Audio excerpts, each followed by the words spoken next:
Hello, everyone. I'm super excited to be here today. I'm Jon Farjo, co-founder and chief product officer of LunarCRUSH, which is a social listening tool for cryptocurrencies.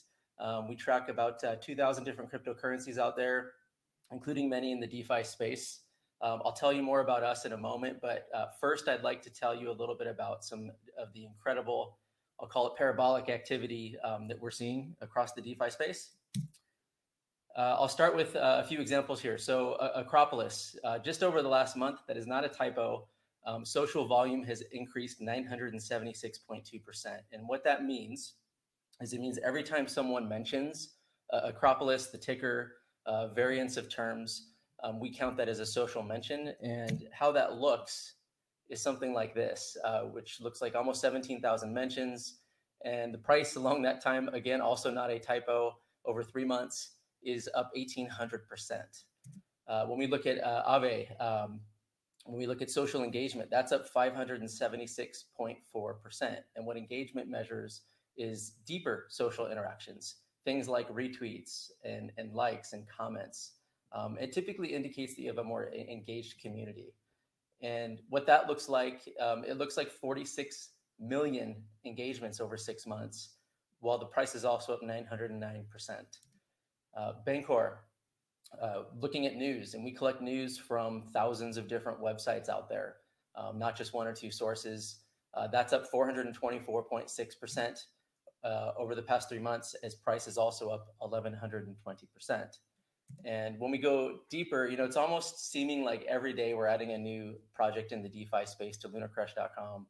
And just to point out a few that are brand new really in the last month or two, Compound, over 50,000 social mentions in the last 2 months. DMM, which is awesome, and it's over almost 34,000 in just the last month. And there's Ampleforth, which has almost 33,000 as well over the last month. And this is all great, but what does it mean? We get the question every day. Great, but what does this mean for price? How does it correlate? And we track that as well. And so we have what we call a correlation rank. And when we look at correlation rank, if something's ranking typically two or below, it's just not correlated. And not every coin is equal in this, but on this 1 to 5 scale, if something's very correlated, it's a 5. And when we see just in general, I could point out pretty much any project in the DeFi space right now. Here's 3 examples where 0x is it's as high as 4.3 out of 5, very correlated. Reserve rights, 4.1 out of 5. DMM, governance token, 4.4 out of 5. And so what that means is as social activity moves, so does price. And so we look at all of that. And I want to back up and say, well, great. What are we doing here? Really, it's about transparency. As we say at LunarCRUSH, without community, there's no crypto. And we bring transparency. If you look at that from the standpoint of a Twitter feed, you're captive to whoever you're following. And when we started investing in crypto a number of years ago, we were looking at this going, gosh, I don't just want my followers. I want to know everything that's going on. And I don't just want Twitter. I want to know Medium and YouTube and on and on and on. I want to know what's going on. So we measure all that. And how that looks is through, we measure that through 2,000 coins specifically. So far, we've collected about 250 million plus posts. And on an average day, it's about 400 to 500,000 posts. We've collected almost up to 1 million posts in a day before when the Twitter hack happened a few weeks ago. We have our own AI machine learning system that we've built from the ground up and trained to be crypto specific. And that looks at sentiment all the way from very bullish to very bearish. And it looks at spam collection. It's gotten very, very accurate with spam collection, which is, again, another thing that we have to try and weed out of our useful feeds, hopefully. And we do this, I say useful because we try and take all this data and present it to users in useful ways. And we do that through a number of different social metrics, looking at different elements of the social sphere out there. And we have, I should say, on top of all of the standard market metrics that you might expect. And we also have some key metrics that we've created, such as Galaxy Score, which looks at the health of a coin specifically over time, and then AltRank, which looks at the health of a coin relative to the entire market. And we also, as I showed earlier, we have our correlation rank. And we do all of this through lunarcrush.com, which is completely free to sign up for. It's growing like crazy. It's super fun. You can go in there and see real-time social insights with any of those metrics I just showed. But we also have some pretty interesting new types of things that are also pretty fun to play around with. Like we can tell you who's most influential in the market right now in real time. We can tell you who's most influential per coin over time, or for various time periods, I should say. And we also have dev tools, which looks like our real-time WebSocket API, our widgets. We have a trading view library integration as well. So go check out lunarcrush.com. It's free. But back to DeFi. So I wanted to pull up some relative comparisons, and I threw Bitcoin and Ethereum in here, just an example. And I almost want to exclude Chainlink because it's so big. When you look at the space in general, when we look at a lot of the DeFi projects, we're seeing less than 3,000 social mentions on a 24-hour basis, typically. And so when we look at that, relative to Bitcoin, Bitcoin is, and today's just, I would say, it's a good day, but it's not a super outstanding day for Bitcoin, like when the Twitter hack happened or when the halving happened. And Bitcoin has 127,000 mentions. So I just wanted to give you a relative understanding of where these projects in DeFi stack up. Let's also look at social engagements, and that's, again, deeper comments, retweets, likes, that sort of thing. We're typically seeing below 4.4 million social engagements on any given day. Relative to Bitcoin, over 400 million. Relative to Ethereum, 90 million. I'm excluding Chainlink from this because it is so big, but we're seeing about 18 million there on a daily basis. When we look at the individuals, we measure actual individual user accounts that are in the space posting about every coin. And we typically see on a daily basis, it's like in the 100 range on some of these projects or lower.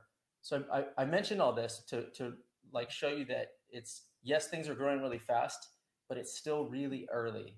And so when we say it's really early, what are some of the things that we could do to improve and to grow these communities? And that means not just what the projects themselves can do, but also if you're a fan of the project and investor, what are some things that you can do to contribute in the community? And so I'd like to give I want to give some simple tips and then some more complex things that are more fundamental towards social. So the first thing is, set benchmarks and optimize against them. And this applies, again, if you're an investor or a fan of a project or the project themselves. Set benchmarks, like I want 50 new followers a day, 100 followers a day. I want that to translate into 10 signups a day. And if you're not doing it, and you won't do it at first, keep optimizing against that. And as you do that, the second thing would be to post consistent, relative, high quality content. We're looking at this stuff all day, and there are a lot of posts that could be better out there. Saying gonna moon a ticker isn't really that valuable. It might be a little bit of a short-term engagement, but what can we do to create more content that drives engagement? And the third point really is on engagement. Don't just post top-level posts and walk away. It's really great. We see this all the time, every single day. Really great posts, and then the project or whoever posted it goes away, and there's a whole stream going on. Engage, get in there, create a following. The fourth thing is another thing that's super fun to do, a lot of work, and we all need to, like, as a community, get better at it, is live streaming and podcasts. Definitely, like get out there, go do it. It's tough, but if we all become more kind of collaborative and get on these live streams together, it creates a greater community. The fifth point is super simple and easy, and we see all the time, no tickers used, no hashtags used, typos in the name of the project that you're talking about. There's all sorts of things. So this is a really simple one. So I just encourage use proper tickers and hashtags. It shows up more. It's good for you. Number 6 is use sparingly, very sparingly, as much as you can. If it's relevant, tag a user in a post. For example, if you have a collaboration with another project, if there's something major going on, tag those users. Let them know that it's out there, and then they end up sharing it. So it amplifies. So it's a really good thing. The 7th thing is there's a lot of groups out there. Yes, we're all on Telegram and things like that, but Facebook, there's actually more than you believe on Facebook going on inside of groups. We like to say it's the only last freebie on Facebook because you can actually post to your page and share to those groups, and you get some engagement on that. It's pretty good. Even LinkedIn, and there's on and on there. But I want to look at this a little different. So those are just simple things that we can all do. But when you look at social media, it is not just a person you hire that manages your account for you. It's much more fundamental. It's much more something that needs to be baked into your customer journey, into an ecosystem. And I'd like to talk about that. And this stuff's a lot more complex, but very, very important. So if you look at we talk about UX, UI, we talk about user experience all the time. Wrapped around that is your service experience, all of the different inquiries and customer service and all of that.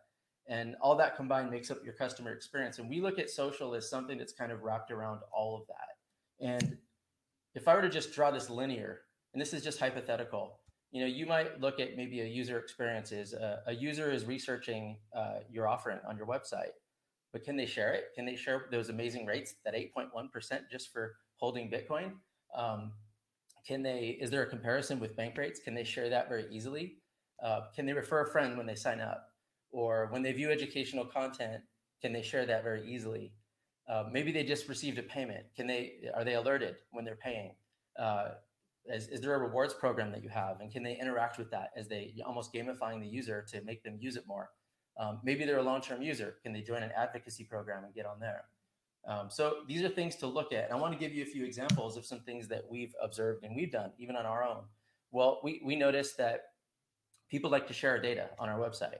And they do this a lot on all of our websites out there. Like, hey, that's cool. Take a screenshot, post it to Twitter. And we were seeing things exactly like this, like cut off navigation and weird things going on and just strange. It didn't make sense. And the data was outdated when they were posting it. So what we did was we said, okay, well, let's build a sharing system. Let's bake it into our application and let's make it easier to share and let's make it a lot cleaner. So if someone wants to share a chart, it's perfectly formatted for Twitter. They can download it. They can copy the URL. They can tweet it. And if they hit tweet one button, we pull over on the right there. We pull in some real-time data into that. And the chart is in the share image without having to download it and all of that. And it's tracked and eventually we'll reward them for doing that share. And so going from just an abstract thing to just 2 taps and you're done makes it a lot more streamlined for that user experience, and it gives us another social interaction point.